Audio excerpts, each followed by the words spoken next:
Hello everyone, कैसे हैं आप सभी। उम्मीद करती हूँ आप सब बेहतर होंगे, अच्छे होंगे, स्वस्थ होंगे और खुश होंगे। तो आज के लेक्चर में हम पढ़ने जा रहे हैं अस्थमा के बारे में। अस्थमा एक रेस्पिरेटरी डिसऑर्डर है, रेस्पिरेटरी सिस्टम का डिजीज़ है। इसकी डिटेलिंग के बारे में today we will discuss. Okay, so let us start with the lecture. देखिए, अस्थमा जो है वो क्या है, is a disease affecting the respiratory system. ये एक ऐसा डिज़ीज़ है जो कि क्या करता है, जो कि हमारे रेस्पिरेटरी सिस्टम को अफेक्ट करता है। ठीक है, अफेक्ट करता है हमारे रेस्पिरेटरी सिस्टम को। ये एक क्रोनिक डिज़ीज़ है। क्रोनिक डिज़ीज़ मीन्स ऐसा कोई डिज़ीज़ जो कि अगर किसी को हो जाए तो बहुत लंबे समय के लिए होता है। ठीक है, तो ये क्रोनिक डिज़ीज़ है, means it require life long medical support. ठीक है, अगर बहुत लंबे समय के लिए हो रहा है मतलब जब तक ही रहेगा तब तक आपको क्या करना पड़ेगा, दवाइयाँ तो लेनी पड़ेंगी। ठीक है, चलिए नेक्स्ट देखिए, ये क्या करता है, ये अस्थमा जो डिज़ीज़ जब किसी को होता है तो ये हमारे लंग्स के डिफरेंट पार्ट्स को क्या करता है, अफेक्ट करता है। It affects different parts of the lungs. ठीक है, जिसकी वजह से पर्सन को क्या होती है, अब जब लंग्स ही अफेक्टेड हो गया, लंग्स के अलग अलग पोर्शंस अफेक्टेड हो गए तो पर्सन को सांस लेने में परेशानी होगी, खांसी आएगी, स्नीजिंग छींक आएगी, शॉर्टनेस ऑफ ब्रेथ होगा। तो ये सारे कुछ सिम्टम्स हैं जो कि आपको ऐसे लोगों में देखने को मिलते हैं। ऑल्दो ये कॉमन सर्दी खांसी के सिम्टम्स हैं, लेकिन अगर ये बहुत लंबे समय तक, क्रॉनिक टाइम तक के लिए चल रहा है, बहुत लंबे समय के लिए चल रहा है, तो आप कह सकते हैं कि इट्स अस्थमा। ठीक है, या आप चेक करा सकते हैं उसके लिए कि कहीं अस्थमा तो नहीं है। अस्थमा में होता क्या है, डिफॉर्मिटीज़ हो जाती हैं in the airway of the lungs. Lungs के एयरवेज में क्या हो जाती हैं, डिफॉर्मिटीज़ हो जाती हैं, परेशानियाँ हो जाती हैं। ठीक है, किस तरीके से हो जाती हैं, चलिए मैं आपको बताती हूँ किस तरीके से हो जाती हैं। यहाँ देखिए, यहाँ आपका एक डायग्राम है। ठीक है, इस डायग्राम में you will be able to see, इस साइड क्या दिखाया गया है, आपका नॉर्मल एयरवे दिखाया गया है, और इस साइड एस्थमेटिक एयरवे दिखाया गया है कि अगर किसी को अस्थमा हो जाए तो उसका एयरवे कैसा दिखेगा और नॉर्मल कैसा दिखेगा।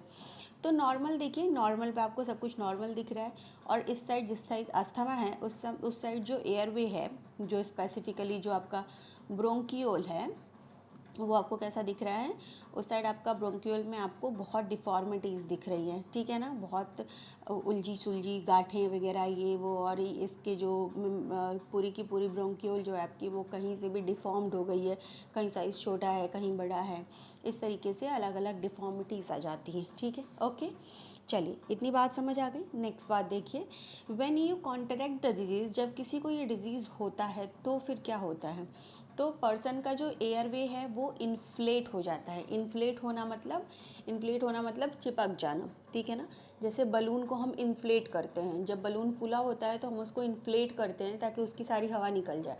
तो इन्फ्लेट होना मतलब इसकी जो एयरवेज है वो क्या हो जाएगी, इन्फ्लेट हो जाएगी, आपस में चिपक जाएंगी, नॉर्मल की तरह नहीं रहेंगी, जिसकी वजह से इंसान को क्या होगा, डिफ़िकल्टी होगी सांस लेने के लिए। ठीक है, तो इतनी बात आई थिंक आप लोगों को समझ में आ गई होगी। अलग अलग तरीके के अस्थमा होते हैं, उसके बारे में हम वन बाय वन क्या करेंगे, डिस्कस करेंगे। ठीक है, ये डायग्राम आप देख चुके हैं, आई गेस समझ आ गया होगा। अब हम बात करते हैं किसकी, अब हम बात करते हैं अस्थमा के सिम्टम्स की, कि अगर किसी को अस्थमा हो जाए तो उसके अंदर आपको क्या क्या सिम्टम्स देखने को मिलेंगे। तो अस्थमा के सिम्टम्स के बारे में अगर बात करें तो कुछ सिम्टम्स यहाँ दिए गए हैं जो कि पेशेंट या डॉक्टर्स एनालाइज करके ये पता लगा सकते हैं कि उनको ये पर्टिकुलर डिसऑर्डर जो है वो है। ठीक है, जैसे अगर किसी को कंटिन्यूअस कफिंग हो रहा है, लगातार खांसी हो रही है, रुक ही नहीं रही है बहुत लंबे समय से। ठीक है, चेस्ट या स्टेर्नम पे प्रेशर फील होता है तो भी ऐसा हो सकता है। नेक्स्ट, स्टेर्नम मतलब ब्रेस्ट बोन होता है। ठीक है, जो हमारा लंग्स जो है उसमें एक रिब केज होता है, उसमें स्टेर्नम से वो कवर्ड होता है, तो वो स्टेर्नम। ठीक है, अगर उस पर आपको प्रेशर फील हो तो। Difficulty in breathing and rapid breathing, या तो सांस लेने में तकलीफ़ हो या बहुत ज़्यादा ही सांस, बार बार बहुत जल्दी जल्दी सांस लेना पड़े, तो भी एक सिम्टम्स है। वीजिंग मतलब वही स्नीजिंग। ठीक है, प्रॉब्लम इन टॉकिंग, नॉर्मल बातचीत करने में भी परेशानी आए। फेस जो है वो डिस्कलर्ड लगे, अजीब पीलापन या अलग तरीके का फेस बिल्कुल लगता है। इसके अलावा जो पर्सन है, क्योंकि उसके जो रेस्पिरेटरी सिस्टम का जो रेस्पिरेटरी ट्रैक्ट है, जो उसका पूरा एयर पाथवे है, वो क्या हो जाता है, इन्फ्लेट हो जाता है, तो ऑक्सीजन की सप्लाई जो है वो अच्छी तरीके से हो नहीं पाती है पूरी बॉडी में। जब ऑक्सीजन की सप्लाई नहीं होगी अच्छी तरीके से पूरी बॉडी में तो इंसान क्या हो जाएगा, फेंट हो जाएगा, बेहोश होने लगेगा, ठीक है। इसके अलावा ऑक्सीजन की सप्लाई नहीं होने की वजह से उसके लिप्स और नेल्स भी क्या है, कैसे दिखने लगेंगे, ब्लू कलर के दिखने लगेंगे। तो ये कुछ सिम्टम्स हैं आस्थमा के, ठीक है। जिनको अस्थमा होता है उनमें कुछ इस तरीके के सिम्टम्स आपको देखने को मिलेंगे। इन सिम्टम्स को आप क्या कर सकते हैं, पहचान के डॉक्टर के पास जा सकते हैं कि भाई देखिए हमें ये प्रॉब्लम है, ठीक है ना। चलिए ये देखिए, ये आपका अस्थमेटिक अटैक के बारे में कुछ बातें बताई गई हैं। ये आपका लंग्स हैं, ठीक। एक मिनट, पेन कलर चेंज कर लूँ ज़रा मैं। ये आपका नॉर्मल लंग्स है, इसके ब्रोंक्यूल्स जो हैं वो दिखाए गए हैं। तो जब भी किसी को अस्थमा होता है और उनके लंग्स का, स्पेसिफिकली उनके ब्रोंक्यूल का एग्जामिनेशन होता है, तो कुछ चीज़ें देखने को मिलती हैं। क्या देखने को मिलती हैं, उनके ब्रोंक्यूल में एक्सेस म्यूकस देखने को मिलेगा, ठीक है। एक्सेस म्यूकस प्रोड्यूस होगा। उनके जो मसल्स होंगे, उनके जो एयर पैसेज, ब्रोंक्यूल के जो मसल्स होंगे वो कैसे हो जाएंगे, नैरो हो जाएंगे, कॉन्स्ट्रेंट होके नैरो हो जाएंगे, ठीक है, पतले हो जाएंगे। इसके अलावा irritant which trigger attack are trapped in the mucus. इसके अलावा जिस भी वजह से इंसान को ये अस्थमा की प्रॉब्लम हो रही है, उसके जो इरिटेंट होंगे, जो कि आपके एनवायरनमेंट में प्रेजेंट होंगे, वो इरिटेंट जाके क्या हो जाएंगे, म्यूकस में फंस जाएंगे। क्यों, क्योंकि म्यूकस तो एक्सेस सिक्रीट हो रहा है। अब जब म्यूकस ज़्यादा सिक्रीट होगा तो बाहर से अगर कुछ अनवांटेड चीज़ें हमारे रेस्पिरेटरी पाथवे में जाएंगी तो वो वहाँ जाके क्या हो जाएंगी, ट्रैप हो जाएंगी। तो वो वहाँ जाके ट्रैप्ड हो जाते हैं, ठीक है। Tissues with bronchiole swells. अब इसमें कुछ टिश्यूज़ भी देखने को मिलेंगी आपको जहाँ पे ब्रोंक्यूल्स जो हैं वो स्वेलिंग होगी। अब क्रॉस सेक्शन दिखाया गया है क्लियर पाथवे का, ऑब्स्ट्रक्टेड पाथवे का, ठीक है। इसमें आप देख रहे हैं म्यूकस वगैरह भरा हुआ है, पाथवे नॉर्मल नहीं है, सही नहीं है, कॉन्स्ट्रेन हो गया है। और यहाँ पाथवे बिल्कुल क्लियर है, कोई म्यूकस नहीं है, एकदम नॉर्मल है, ठीक है। तो this is the basic thing about this. I guess इतनी चीज़ें आपको समझ आ रही होंगी, ठीक है। चलिए आगे देखते हैं। ये आपका एक नॉर्मल लंग्स है, नॉर्मल एयरवे, और ये आपका एक एस्थमेटिक एयरवे। वही सेम चीज़ जो मैंने आपको पहले डायग्राम में दिखाई, कुछ ऐसा नया नहीं है इसमें, ठीक है ना। ओके, चलिए नेक्स्ट, अस्थमा के कॉजेज़ कौन कौन से हैं, what are the different causes of asthma. तो अगर हम अस्थमा के कॉजेज़ की बात करें तो मैंने आपको सिम्टम्स बताए थे कि इन सिम्टम्स को देख के आप क्या कर सकते हैं, पहचान सकते हैं कि आपको अस्थमा है। अगर हम कॉजेज़ की बात करें तो कॉज क्या क्या होते हैं, तो देखिए कॉज की बात करें तो infection in the air way which occur due to common cold और फ्लू। कभी कभी क्या होता है, इंसान को कॉमन कोल्ड या फ्लू होता है, उसकी वजह से एयरवेज में कुछ इन्फेक्शन रह जाता है, ठीक है ना। वो जो कॉमन कोल्ड है वो पूरी तरीके से सही नहीं हो पाया और कुछ इन्फेक्शन जो है वो स्टिल रह गया। इन दैट कंडीशन क्या होता है, ये इन्फेक्शन जो है वो ब्रोंक्यूल को इन्फ्लेमेट कर देता है, ब्रोंक्यूल में और ज़्यादा सूजन पैदा कर देता है और उसको म्यूकस से भर देता है, which ultimately leads to what, which ultimately leads to asthma, जिसकी वजह से अल्टीमेटली होता क्या है, अस्थमा हो जाता है पर्सन को, ठीक है। तो जब भी किसी को सर्दी, जुकाम, कॉमन कोल्ड नॉर्मल हो तो मेक श्योर कि आपकी जो तबीयत है वो पूरे तरीके से ठीक हो जाए जल्द से जल्द। अगर नहीं होगी तो लॉन्ग टर्म पे क्या होगा, इन्फेक्शन होगा, और इन्फेक्शन होने के बाद it might leads to asthma also, ठीक है। ओके, तो पहला कॉज तो ये हो गया। दूसरा कॉज देखिए, dust and other particles blocking the Airways in the lungs. Lungs का जो एयरवेज है वही ट्रैकिया, ब्रोंकाई, ब्रोंक्यूल्स, अगर उसमें कुछ डस्ट पार्टिकल्स वगैरह आके फंस गए तो उसकी वजह से वहाँ ब्लॉकेज होगा, जिसकी वजह से भी अस्थमा हो सकता है, ठीक है। Pollution, exhaust from the vehicle और पॉलन। क्या होता है, जब कभी कभी सीज़न वगैरह चेंज हो जाता है होता है तो वी सी कि हमें ज़्यादा रैंडमली सर्दी, खांसी, बुखार, ये सारी चीज़ें हो रही है, तो वो सीजनल एलर्जी की वजह से, या कभी कभी व्हीकल से जो, ऑटोमोबाइल से जो पॉल्यूटेंट निकलते हैं उनकी वजह से भी उनको भी ज़्यादा इनहेल करने की वजह से अस्थमा जैसी बीमारी हो सकती है। इसके अलावा कुछ दवाइयाँ हैं जो कि अस्थमा को ट्रिगर करती हैं, ठीक। इसके अलावा अगर किसी को साइनस है, साइनस नॉर्मल साइनस, तो उससे भी अस्थमा ट्रिगर हो सकता है, ठीक है। इसके अलावा कुछ और चीज़ें हैं, जैसे कि जो लोग बहुत स्मोक करते हैं और जिनमें अनट्रीटेड एलर्जी है, उनमें क्या हो सकता है, अस्थमा के चांसेस बहुत ज़्यादा बढ़ सकते हैं। तो ये कुछ पॉइंट्स हैं जिनको आपको ध्यान में रखना पड़ेगा कि कैसे लोगों को अस्थमा ज़्यादा होता है, ठीक है। तो this is some points about the causes. चलिए नेक्स्ट बात करते हैं। Next is just a minute, क्या हो गया भाई, ओके। अब अगर किसी को अस्थमा हो जाए, ठीक है, मान लीजिए आपने अपने आप को कुछ चीज़ों से एक्सपोज किया and that may lead to asthma, और आपको कुछ सिम्टम्स भी दिख रहे हैं, तो आपको लगा कि शायद आपको अस्थमा हो सकता है, तो उसको डायग्नोज करने के लिए आप क्या करेंगे, डॉक्टर के पास जाएंगे। डॉक्टर कुछ कुछ जो प्रोसीजर्स हैं वो करेंगे और उससे पता लगाएंगे कि आपको अस्थमा है या नहीं है। तो डॉक्टर्स जो हैं वो ये बात पता लगाने के लिए कि वेदर यू हैव अस्थमा और नॉट, और weather a person have asthma और नॉट, उसके लिए कुछ डायग्नोसिस करते हैं, वो डिटेक्ट करने के लिए अस्थमा को। कुछ टेक्निक्स हैं जो कि अस्थमा को डिटेक्ट करने में मदद करती हैं। वो टेक्निक्स कौन कौन सी है? पहली है स्पायरोमेट्री टेक्निक, ठीक है, दूसरा है एक्सहेल्ड निट्रिक ऑक्साइड टेक्निक, और तीसरा है चैलेंज टेस्ट। तो देखिए स्पायरोमेट्री में क्या होता है, spirometry it is a test of how hard one can blow, ठीक है, एक डिवाइस होता है, उसमें क्या करना होता है, हमें ब्लो करना होता है, फूंक मारना होता है। जितनी तेज़ फूंक मारेंगे उस हिसाब से वी कैन पता लगा सकते हैं कि हमें प्रॉब्लम है या नहीं। अगर किसी को अस्थमा है तो उसके जो ब्रोंक्यूल्स होंगे वो ऑलरेडी क्या होंगे, बहुत ही इन्फ्लेटेड होंगे, तो वो ज़्यादा देर तक फूंक नहीं पाएगा उसमें, ठीक है, तो उसका जो ब्लो होगा वो बहुत ही लो होगा, हार्ड नहीं होगा, ठीक है ना। तो उसकी वजह से वी कैन डिटेक्ट, एक पर्टिकुलर रडार होता होगा, एक पर्टिकुलर रीडिंग होती होगी जिससे हम पता लगा सके कि इससे ज़्यादा होगा तो अस्थमा नहीं है, इतना होगा तो अस्थमा है, ठीक है। तो उस तरीके से हम क्या करते हैं, पता लगा सकते हैं। मैं आपको डिवाइस दिखा देती हूँ, देखिए ये है आपकी नहीं, किधर गई डिवाइस, डिवाइस मैंने ये रहेगी, देखिए ये है आपका क्या, ये है आपका एक डिवाइस जो कि जिसको कि हम स्पायरोमेट्री बोलते हैं। यहाँ आप देख सकते हैं इस इंसान ने क्या किया है, माउथ में ये डिवाइस लगाई हुई है और फिर यहाँ से ये फूंक मारेगा तो ये जो इनका कंप्यूटर है ये रीड करके बताएगा और यहाँ से एक स्लिप निकलेगी जो कि रीडिंग बताएगी कि इस पर्टिकुलर पर्सन को अस्थमा है या नहीं है, ठीक है ना। बात समझ आ रही है आपको। तो ये है किसके बारे में, अस्थमा के बारे में, इससे डिटेक्ट करते हैं, उसी को हम स्पायरोमेट्री बोलते हैं, ठीक है।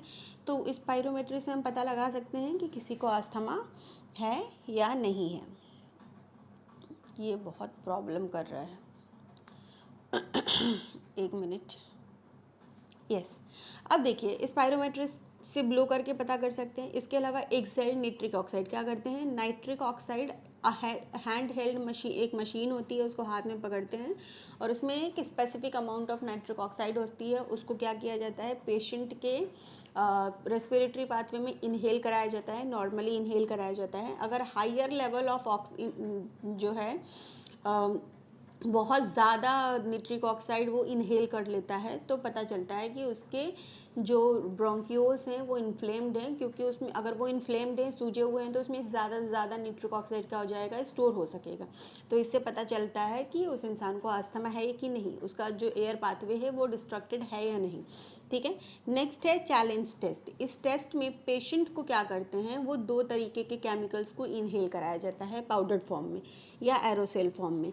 ये केमिकल्स कौन कौन से होते हैं, ये केमिकल्स हैं मैनिटॉल एंड मेथोकॉलिन, इंपॉर्टेंट है, ठीक है, याद रखिएगा। मैनिटॉल एंड मेथोकॉलिन ये 2 केमिकल्स हैं। ये केमिकल पेशेंट को क्या किए जाते हैं, पाउडर फॉर्म में या एरोसेल फॉर्म में इनहेल कराए जाते हैं। ये जो केमिकल्स हैं इनका काम क्या होता है, ये नैरो कर देता है pathway in the lungs, lungs के पाथवे को नैरो कर देता है। Only if it is suffering from asthma, अगर किसी पर्सन को अस्थमा है, उसके जो पाथवेज़ हैं वो डिस्ट्रक्ट हो गए हैं, डिफॉर्म्ड हो गए हैं, तो वो क्या करेगा, उन पाथवेज़ को नैरो करके नॉर्मल पहले जैसा कर देगा। अगर उसको अस्थमा है तो इससे क्या होगा, जब पाथवे नैरो हो जाएगा तो इसकी वजह से लंग्स की जो एक्टिविटी है वो डिक्रीज़ होगी, ठीक है, जिससे कि टेस्ट में ये पता चल जाएगा कि पर्सन को अस्थमा है या नहीं है, ठीक है। तो दिस ऑल आर 3 टेस्ट्स जिससे पता किया जा सकता है, ये सारे टेस्ट हेल्ड करके। इसके अलावा चेस्ट का एक्सरे करा के भी देखा जा सकता है कि जो पर्सन है उसका जो चेस्ट है, उसका जो एयर पाथवे है वो कितना सही है। अगर उसमें डिफॉर्मिटीज़ हैं तो ऑब्वियसली उस पर्सन को क्या है, उस पर्सन को अस्थमा है, ठीक है ना। बात समझ आ रही है आपको। तो ये कुछ बातें हैं। अब देखिए टाइप ऑफ अस्थमा की अगर बात की जाए तो अस्थमा अलग अलग तरीके के होते हैं। पहला है एलर्जिक अस्थमा, दूसरा है अस्थमा ऑफ ब्रोंक्यूल्स, तीसरा है नॉकटर्नल अस्थमा, चौथा है अस्थमा इंड्यूस्ड बाय एक्सरसाइज, पांचवा है steroid resistant asthma and last है ऑक्यूपेशनल अस्थमा। ठीक है। ये अलग अलग तरीके के अस्थमा हैं। ये जो डिफरेंट तरीके, अब ये जो नॉक्टर्नल अस्थमा है ना, ये बहुत खतरनाक है भाई। इसमें क्या होता है, पर्सन दिन भर आपको नॉर्मल दिखेगा, लेकिन रात होते ही, सूरज ढलने के बाद से ही उसको खांसी आना, छींक आना, ब्रेथलेसनेस होना, ये सारी चीज़ें स्टार्ट हो जाएंगी। तो nocturnal asthma is very much common. यहाँ देखिए, what is nocturnal asthma? Having severely और poorly controlled asthma makes a person more like to experience nocturnal asthma. अगर किसी का क्या है, इम्यून सिस्टम बहुत ही वीक है, तो उसको नॉक्टर्नल अस्थमा होने के चांसेस बहुत ज़्यादा होते हैं। 40% पीपल जिनको अस्थमा होता है, मतलब 100% लोग जिनमें अस्थमा है, उनमें से 40% लोगों को किस तरीके का अस्थमा होता है, और नॉक्टर्नल अस्थमा ही होता है, ठीक है। और 75% पीपल जिनको अस्थमा है, वो एटलीस्ट हफ्ते में एक बार खांसते हुए या परेशान होते हुए, चीखते हुए, या उनको शॉर्टनेस ऑफ ब्रेथ की वजह से उनकी नींद तक खुल जाती है। तो ये कुछ डाटाज हैं, नॉर्मली आपको इतना इसको याद रखने की ज़रूरत नहीं है, ठीक है ना। चलिए नेक्स्ट देखिए, अस्थमा की ट्रीटमेंट की बात करते हैं कि अगर हमें अस्थमा को ट्रीट करना होगा तो कैसे कर सकते हैं। तो अस्थमा की ट्रीटमेंट की अगर बात की जाए, तो ऐसे तो अस्थमा का कोई ऐसे क्योर नहीं है कि हमेशा के लिए ठीक हो गया, वैसा कुछ नहीं है, ठीक है। अगर किसी को अस्थमा हो गया तो वो लाइफ लॉन्ग के लिए है वो डिज़ीज़। लेकिन अगर कोई चाहता है कि उसके जो सिम्टम्स हैं वो थोड़े रिड्यूस हो जाएं, थोड़ी उनको राहत मिल जाए, तो उसके लिए देयर आर सम ट्रीटमेंट्स, ठीक है। तो देखिए, परमानेंट सोल्यूशन तो नहीं है, परमानेंट इलाज तो नहीं है, लेकिन कुछ मेडिसिन्स हैं जो कि मदद करती हैं सिम्टम्स को कंट्रोल करने में, जैसे कि इनहेलर्स, नेबुलाइज़र, कॉर्टिकोस्टेरॉइड्स। ये सब क्या है, ये सब क्विक फिक्स मेडिकेशन है। मतलब अगर किसी को अस्थमा है तो जल्दी से क्या हो सकता है, इससे थोड़ी राहत मिल सकती है उनको ब्रीदिंग प्रॉब्लम में, ठीक है ना। तो ये रहा आपका इनहेलर, आपने देखा होगा ये पम्प बहुत मूवीज़ वगैरह में बहुत दिखाते हैं। और ये है न्यूबुलाइज़र, बच्चों को भी लगाया जाता है न्यूबुलाइज़र जब उनको बहुत सर्दी खांसी निमोनिया वगैरह हो जाता है, और बड़े लोगों को भी लगाया जाता है, ठीक है ना। ओके, तो इस तरीके से ट्रीटमेंट में, अस्थमा के ट्रीटमेंट में क्या हो सकती है, मदद मिल सकती है। पता नहीं कर्सर कहाँ चला जाता है बार बार, ठीक है। चलो, इसके अलावा एनसीईआरटी में कुछ चीज़ें दी गई हैं अस्थमा के बारे में, वो मैं आपको यहाँ एक स्लाइड में बता देना चाहती हूँ, ठीक है। तो देखिए, एनसीईआरटी में अस्थमा के बारे में क्या बात बताया गया है कि अस्थमा में क्रोनिक इन्फ्लेमेशन होता है, ठीक है। किस चीज़ का, एयर पाथवेज का, ठीक है। एयर पाथवे की नारोइंग होती है, जैसा कि मैंने आपको ऑलरेडी बता दिया है। एक्सेस म्यूकस प्रोडक्शन होता है, आई ऑलरेडी टोल्ड यू। और हाइपर रिस्पॉन्सिवनेस हो जाता है, मतलब अगर कोई भी चीज़, कोई भी रिएक्टेंट मौजूद है हमारे इन्वायरमेंट में, तो हमारा जो रेस्पिरेटरी सिस्टम है वो क्या करेगा, हाइपर रिस्पॉन्ड करेगा। बहुत जल्दी हमें छींक आने लगेगी, खांसी आने लगेगी, शॉर्टनेस ऑफ ब्रेथ होगा। तो ये सारी चीज़ें जो हैं अस्थमा में होती हैं, ठीक है। Symptoms, wheezing, coughing, shortness of breath, chest tightness, वही सब। ट्रिगर किस चीज़ से ट्रिगर होता है अस्थमा? अस्थमा जो है बहुत सारे एलर्जन से, एक्सेसिव एक्सरसाइजिंग से, स्पेशली अभी मैंने आपको बताया था जो कॉर्टिकॉइड स्टेरॉइड्स वगैरह लोग लेते हैं, उन लोगों में भी इन्फेक्शन से, इन्वायरमेंटल इरिटेंट्स हैं, इन सब से ट्रिगर हो सकता है। अस्थमा के टाइप की बात करें तो अलग अलग तरीके के अस्थमा होते हैं, I already told you. Allergic asthma, exercise induced asthma and occupational asthma, ठीक है। ट्रीटमेंट मैंने आपको बताया है, कोई परमानेंट क्योर नहीं है, लेकिन नेबुलाइज़र और इनहेलर की मदद से सिम्टम्स को थोड़ा रिड्यूस किया जा सकता है। तो वही बात है, यहाँ पे मैनेज करने की बात हो रही है, ठीक है। ओके, तो आई गेस ये बात आपको समझ आ गई होगी अबाउट अस्थमा, कि अस्थमा क्या है, और अस्थमा के सिम्टम्स क्या हैं, अस्थमा के टाइप्स क्या हैं, और अस्थमा को हम क्योर कैसे कर सकते हैं, ठीक है। सो विद दिस आपका लेक्चर होता है फिनिश। अस्थमा के बारे में इतनी ही बातें मुझे बतानी थी।